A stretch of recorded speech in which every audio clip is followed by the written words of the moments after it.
আপনি আমার কথা বুঝতেছেন না? তাহলে আমি কি ভাষায় কথা বলবো আপনার সাথে? আমি তো আপু না ভাই। আমি তো ভাই। আপনার চোখে মনে হয় একটু সমস্যা হচ্ছে ভাই। আচ্ছা যাই হোক আমি মোহাম্মদ সাইম হাসান। আমি বা বাংলাদেশ থেকে কথা বলতেছি আপনাদের সাথে। আশা করি ভালো আছেন। আমার লাইভে আসার জন্য আপনাকে অসংখ্য ধন্যবাদ। আর আমার আশা করি আমি আপনাদেরকে বুঝানোর চেষ্টা করতেছি।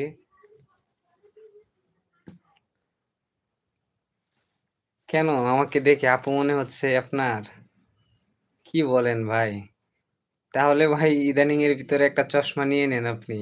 এই যে আপনারা সবাই দেখেন এক ভদ্রলোক সে আমার বড় ভাই। সে আমাকে বলতেছে আমি নাকি আপু। তো উনার চোখে আমি আপু। আচ্ছা ভাই আপনি আমাকে আপু বলেই ডাকেন।